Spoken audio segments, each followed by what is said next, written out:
ಕಳೆದ 3 ದಿನಗಳಿಂದ ನಮ್ಮ ಶಾಲೆಯಲ್ಲಿ ಕರ್ನಾಟಕ ಸರ್ಕಾರದ ಪ್ರಾದೇಶಿಕ ಶಿಕ್ಷಣ ಇಲಾಖೆ, ಶಾಲಾ ಶಿಕ್ಷಣ ಇಲಾಖೆ, ಸಾಮಾಜಿಕ ಪರಿಶೋಧನಾ ನಿರ್ದೇಶನಾಲಯ ಬೆಂಗಳೂರು ಅವರ ನಿರ್ದೇಶನದಂತೆ ಸಿದ್ದಾಪುರ ತಾಲೂಕಿನ ಸಾಮಾಜಿಕ ಲೆಕ್ಕ ಪರಿಶೋಧನಾ ಒಂದು ಘಟಕದವರು ಘಟಕದವರಾದ ಶ್ರೀ ನಾಗರಾಜ್ ಹೆಗಡೆ ಕಾರ್ಯಕ್ರಮದ ಪ್ರೋಗ್ರಾಮರ್ ಅವರ ನಿರ್ದೇಶನದಂತೆ ಹಾಗೂ ಈ ಒಂದು ಸಭೆಯ ಅಧ್ಯಕ್ಷತೆ ವಹಿಸಿರುವಂತಹ ಮೇಡಮ್ ಸುಮಾ ಮೇಡಮ್ ಅವರ ನಿರ್ದೇಶನದಂತೆ ಈ ಕಳೆದ 3 ದಿನಗಳಿಂದ ನಮ್ಮ ಶಾಲೆಯಲ್ಲಿ ಸಾಮಾಜಿಕ ಲೆಕ್ಕ ಪರಿಶೋಧನಾ ಕಾರ್ಯಕ್ರಮ ನಡೆಯಿತು. ಅದು ಅಂದರೆ 2023-24 ಸಾಲಿನ ಸಾಮಾಜಿಕ ಲೆಕ್ಕ ಪರಿಶೋಧನಾ ಸಭೆ.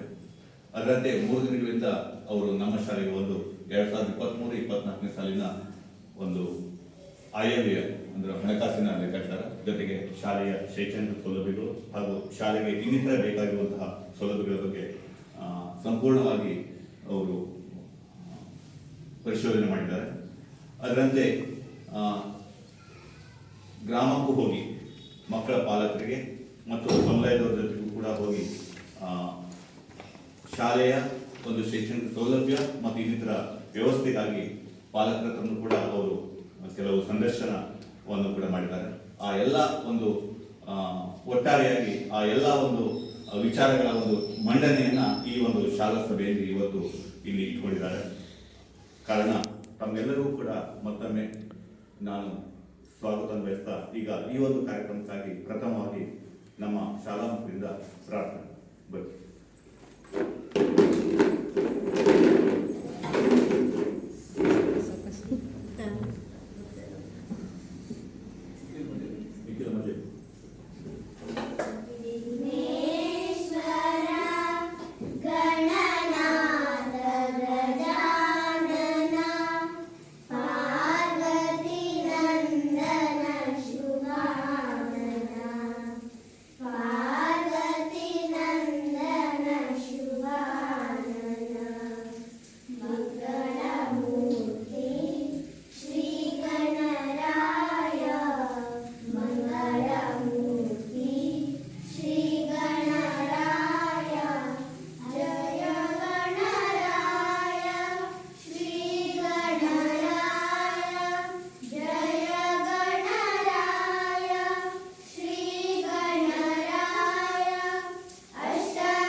ನಮಸ್ಕಾರ.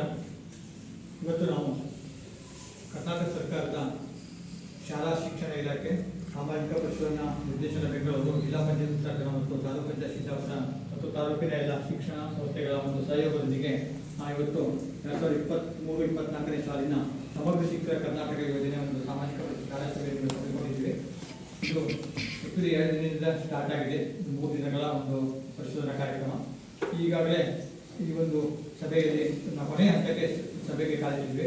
ಈ ಸಭೆಯಲ್ಲಿ ಒಂದು ವೇದಿಕೆ ಮೇಲಿರುವಂಥ ಸಭಾಧ್ಯಕ್ಷರೇ ಮತ್ತು ನಮ್ಮ SNC ಅಧ್ಯಕ್ಷರೇ ಹಾಗೂ ತುಂಬ ಸಂಪನ್ಮೂಲ ಮೇಡಮ್ ಅವರೇ ಮತ್ತು ಮುಖ್ಯ ಶಿಕ್ಷಕರೇ, ಸಹ ಶಿಕ್ಷಕರೇ ಮತ್ತು ಎಲ್ಲ SNC ಸದಸ್ಯರೇ ಮತ್ತು ಪಾಲಕ ಪೋಷಕರೇ, ಸಮುದಾಯದವರೇ ಹಾಗೂ ಹುಟ್ಟು ಮಕ್ಕಳೇ ಹಾಗೂ ನಮ್ಮ ಸಾಮಾಜಿಕ ಸಿಬ್ಬಂದಿಗಳೇ, ತಗೊಳ್ಳಿ ಗೊತ್ತಿದ್ದಂಗೆ ನಾವು ಬೇರೆ ಬೇರೆ ಇಲಾಖೆಗಳು ಈಗಾಗಲೇ ಸಾಮಾಜಿಕ ಪ್ರಶ್ನೆ ಕಾರ್ಯ ಮಾಡ್ತಾ ಇದ್ವಿ. ಗ್ರಾಮ ಪಂಚಾಯತ್, ತಾಲೂಕು ಪಂಚಾಯತ್, ಜಿಲ್ಲಾ ಪಂಚಾಯತ್ ಇಲಾಖೆಗಳು.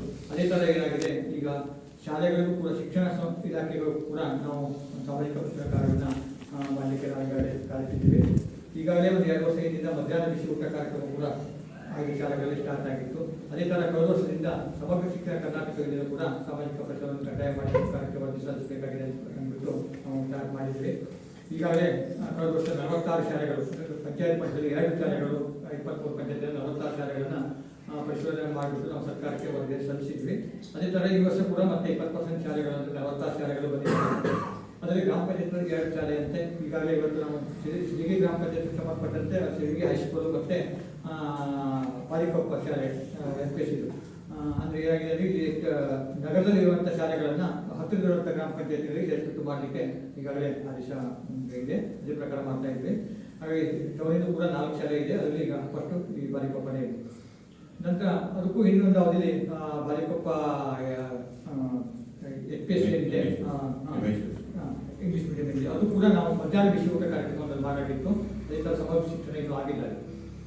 ಇಲ್ಲಿ ಏನಿದೆ ನಾವು ಸರ್ಕಾರದಿಂದ ಏನು ಸಮಗ್ರ ಶಿಕ್ಷಣ ಕರ್ನಾಟಕ ಯೋಜನೆಯಲ್ಲಿ ಮಕ್ಕಳು ಬೆನಿಫಿಷರಿ ಮಕ್ಕಳೇ ಇರ್ತಾರೆ, ಅವರಿಗೆ ಏನೆಲ್ಲ ಸವಲತ್ತುಗಳು ಇದೆ, ಏನೆಲ್ಲ ಸವಲತ್ತುಗಳು ಸಿಗ್ತಾ ಇದೆ, ಮತ್ತು ಯಾವ ಅವರಿಗೆ ಅನುದಾನ ಬಂದಲ್ಲಿ ಏನಾದರೂ ಸೌಕರ್ಯಗಳು ಮಾಡಿಕೊಡ್ತಾರೆ, ಮತ್ತು ಅವರಿಗೆ ಶಿಕ್ಷಣ ವ್ಯವಸ್ಥೆ ಹೇಗಿದೆ, ಅಲ್ಲಿ ಏನಾದ್ರು ಕೊರತೆ ಉಂಟಾ ಅಥವಾ ಏನಾದ್ರು ಲೋಪದೋಷ ಉಂಟಾ, ಅದು ಎಲ್ಲ ಸರಿಯಾದ ವ್ಯವಸ್ಥೆಗಳು ಏನಿದೆ ಅವರಿಗೆ ಮುಕ್ತ ಇದೆಯಾ ಹೇಳೋದನ್ನ ನಾವು ಈ ಪ್ರಶ್ನೆ ಕಾರ್ಯದಿಂದ ಅವ್ರ ಮಾಹಿತಿಯನ್ನು ಸಂದರ್ಶನ ಮಾಡಿಬಿಟ್ಟು ನಾವು ಇವತ್ತು ಸಭೆಯಲ್ಲಿ ಅದನ್ನು ಮಂಡನೆ ಮಾಡುವಂಥದ್ದು.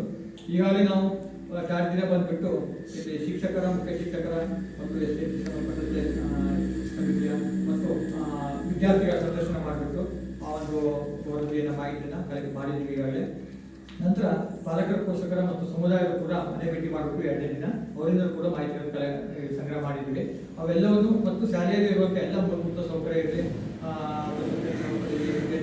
ಶಿಕ್ಷಣ ಮಟ್ಟ ಇರಲಿ, ಪ್ರತಿಯೊಂದನ್ನು ನಾವು ಅದನ್ನು ಪರಿಶೋಧನೆ ಮಾಡಿಬಿಟ್ಟು ಅಥವಾ ಮಧ್ಯಾಹ್ನ ಬಿಸಿ ಊಟ ಯೋಜನೆ ಸಂಬಂಧಪಟ್ಟಂತೆ ಇರಲಿ.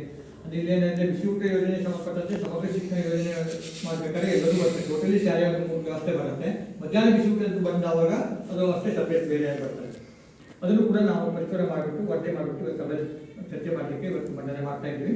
ಇಲ್ಲಿ ಆ ವರದಿ ಪ್ರಕಾರ ಇಲ್ಲಿ ಏನೆಲ್ಲ ವ್ಯವಸ್ಥೆ ಹೇಗಿದೆ ಅಂದ್ಬಿಟ್ಟು ನಾವು ಅದನ್ನು ಚರ್ಚೆ ಮೂಲಕ ನಾವು ಸರ್ಕಾರಕ್ಕೆ ಇವತ್ತು ನಡವಳಿ ಮೂಲಕ ಅದನ್ನು ತಲುಪಿಸಬೇಕಾಗಿದೆ. ಎಲ್ಲದರಲ್ಲೂ ಚೆನ್ನಾಗಿದೆ. ಅಂದರೆ ಅದನ್ನ ಇಲ್ಲಿ ಫಸ್ಟ್ ಸ್ಟ್ಯಾಂಡರ್ಡ್ ಅಡ್ಮಿಷನ್ ಆಗಿದೆ, ಅದೇ ಬೇಜಾರು.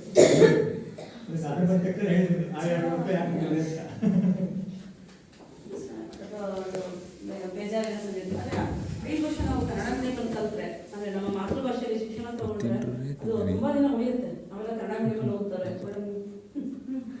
ನೋಡಿ ಮೇಡಮ್ ಕೂಡ ಕನ್ನಡ ಮೀಡಿಯಂ ಓದಿದಂತೆ. ನಮ್ಮ ಪಾಲಕರಿಗೆ ಯಾಕೆ ಅಂತ ಇದು ಗೊತ್ತಿಲ್ಲ. ಒಂದು 5 ವರ್ಷ ನೀವು 6ನೇ ಕ್ಲಾಸಿಗೆ ಬೇಕಿದ್ರೆ ಇಂಗ್ಲೀಷ್ ಮೀಡಿಯಂ ಹಾಕ್ಬೋದು, ಅಥವಾ 8ನೇ ಕ್ಲಾಸಿಗೆ ಇಂಗ್ಲೀಷ್ ಮೀಡಿಯಂ ಹಾಕ್ಬೋದು. ಇನ್ನು 10 ವರ್ಷ ತನಕ ಓದಿದ್ರೆ ಅವ್ರಿಗೆ ಕನ್ನಡ ಕೂಟ ಸಿಗುತ್ತೆ, ಗ್ರಾಮೀಣ ಎಲ್ಲದೂ ಸಿಗುತ್ತೆ. ಕನ್ನಡ ಕೂಟದಲ್ಲೇ ಸುಮಾರು ಒಳ್ಳೊಳ್ಳೆ ಹುದ್ದೆಗಳಿಗೆ ಓದೋರು ಇದ್ದಾರೆ. ಅದೊಂದು 5% ಇಟ್ಕೊಂಡೇನೆ. ಈ ಕನ್ನಡ ಮೀಡಿಯಂ ಓದೋರೇ ಕಡಿಮೆ ಇರೋದ್ರಿಂದ ಒಳ್ಳೆ ಬೆನಿಫಿಟ್ ಆಗ್ತಿತ್ತು. ಯಾಕೆ ಪಾಲಕರು ಅಷ್ಟೊಂದು ಇದು ಮಾಡ್ತಾರೆ ಗೊತ್ತಿಲ್ಲ. ಇನ್ನು ನಿಮ್ಮ ತಮ್ಮಂದ್ರ ತಂಗಿರಿಗಾದ್ರೂ ಇಲ್ಲೇ ಸೇರಿಸಲಿಕ್ಕೆ ನಿಮ್ಮ ತಂದೆ ತಾಯಿಗೆ ಹೇಳ್ಬೇಕು, ಆಯ್ತಾ?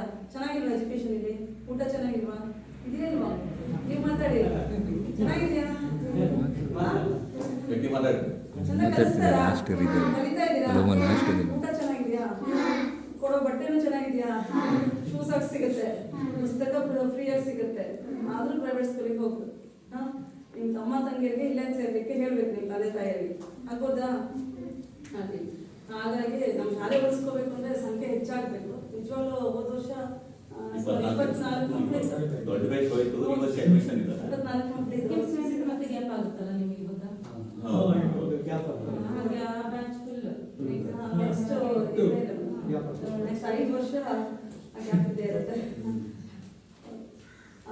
ಇನ್ನು ಯೋಜನೆಗಳ ಬಗ್ಗೆ ನಮ್ಮ ಪಾಲಕರಿಗೆಲ್ಲ ಗೊತ್ತೇ ಇದೆ.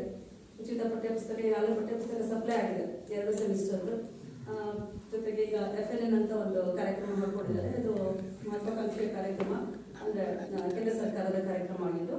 ಇದರಲ್ಲಿ ಮೂಲಭೂತ ಸಂಖ್ಯಾಜ್ಞಾನ ಮತ್ತು ಅಕ್ಷರಜ್ಞಾನ ಮತ್ತು ಸಂಖ್ಯಾಜ್ಞಾನ ಎಲ್ಲ ಮಕ್ಕಳಿಗೂ ಇರಲೇಬೇಕು ಅನ್ನೋ ಲೆಕ್ಕಾಚಾರ. ಇದರಲ್ಲಿ ಯಾರು ಕೂಡ ಇಲ್ಲಿ ತಡವಸ್ತನೂ ಕೂಡ ಓದಬಾರ್ದು, ಸರಾಗವಾಗಿ ಓದಬೇಕು. ಅದರ ಜೊತೆಗೆ ಸರಳ ಗಣಿತವನ್ನು ಮಾಡ್ಲಿಕ್ಕೆ ಬರಬೇಕು, ಲೆಕ್ಕಾಚಾರಗಳನ್ನ ಮಾಡ್ಲಿಕ್ಕೆ ಬರಬೇಕು. ಇದು FLN ನಲ್ಲಿ ಬರ್ತಕ್ಕಂಥದ್ದು. ಅದನ್ನ ಈಗ ನಮ್ಮ ಶಾಲೆಯಲ್ಲಿ ಆಗಲೇ ನಡೆಸ್ತಾ ಇದ್ದಾರೆ. ಜೊತೆಗೆ ಇನ್ನು ಮಧ್ಯಾಹ್ನ ಬಿಸಿಯೂಟ, ಜೊತೆಗೆ ಪೂರಕ ಪೌಷ್ಟಿಕ ಆಹಾರದಲ್ಲಿ ನಾವು ಮೊಟ್ಟೆ ಮತ್ತು ಬಾಳೆಹಣ್ಣನ್ನು ವಿತರಿಸ್ತಾ ಇದ್ದೀವಿ. ಈಗ ಶೂ ಸಾಕ್ಸ್ ಅನುದಾನ ಕೂಡ ಬಿಡುಗಡೆ ಆಗಿದೆ. ಅದರಿಂದ ಶಾಲಾ ಮಟ್ಟದಲ್ಲಿ ಆಗಬೇಕು, SMC ಖಾತೆಗೆ ಬರುತ್ತೆ. ಆಗ ಶೂ ಸಾಕ್ಸ್ ಕೂಡ ನಿಮಗೆ ಸಿಗುತ್ತೆ. ಈಗಾಗಲೇ 2 ಜೊತೆ ಸಮವಸ್ತ್ರವನ್ನು ಕೊಟ್ಟಾಗಿದೆ. ಅದನ್ನು ಹೊಲಿಸ್ಕೊಳ್ಳೋ ಜವಾಬ್ದಾರಿ ನಿಮ್ಮದು. ಇಷ್ಟು ಸರ್ಕಾರ ಮತ್ತು ಸಾರಿಗೆ ಭತ್ಯೆ ಕೂಡ ಇರುತ್ತೆ. ದೂರದಿಂದ ಬರುವಂಥ ಮಕ್ಕಳಿಗೆ ಸಾರಿಗೆ ಭತ್ಯೆ ಕೂಡ ನೀಡಲಾಗಿದೆ.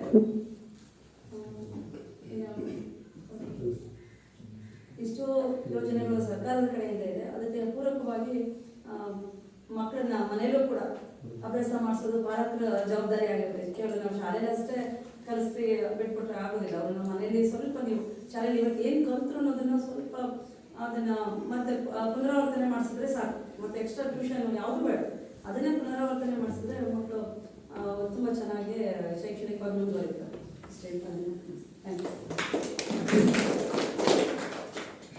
ಮೇಡಮ್ ಹೇಳಿದಂಗೆ ಖಾಸಗಿ ಶಾಲೆಗೆ ಹಾಕಿದಂತ ಮಕ್ಕಳಿಗೆ ಟ್ಯೂಷನ್ ಬೇಕಾಗ್ತದೆ. ಸರ್ಕಾರಿ ಶಾಲೆ ಮಕ್ಕಳಿಗೆ ಟ್ಯೂಷನ್ ಅವಶ್ಯಕತೆ ಇರಲಿಲ್ಲ. ಅವ್ರು ಇಲ್ಲಿ ಕಲ್ತಿದ್ದೆ ನಾಳೆ ಪರೀಕ್ಷೆ ಬರ್ಬೇಕು, ಬರೆದು ಪಾಸ್ ಆಗಿ ಹೋಗ್ಬೇಕು. ಗೊತ್ತಿರಲ್ಲ. ಆದ ಕಾರಣ ಆದಷ್ಟು ಮಕ್ಕಳನ್ನ ಸರ್ಕಾರಿ ಶಾಲೆಗೆ ಸೇರಿಸಿ ಹೇಳುವಂತ ಅವರ ಮೇಡಮ್ ಮತದಂತೆ ಅವರಿಗೆ ಈ ಒಂದು ವಿಚಾರವಾಗಿ ಸೌಲಭ್ಯಕೃತವಾಗಿ ಹೇಳಿರುವಂತೆ ಅವರಿಗೆ ನಾನು ಈ ಸಭೆಯ ಮೂಲಕ ಧನ್ಯವಾದವನ್ನು ಅರ್ಪಿಸ್ತೇನೆ.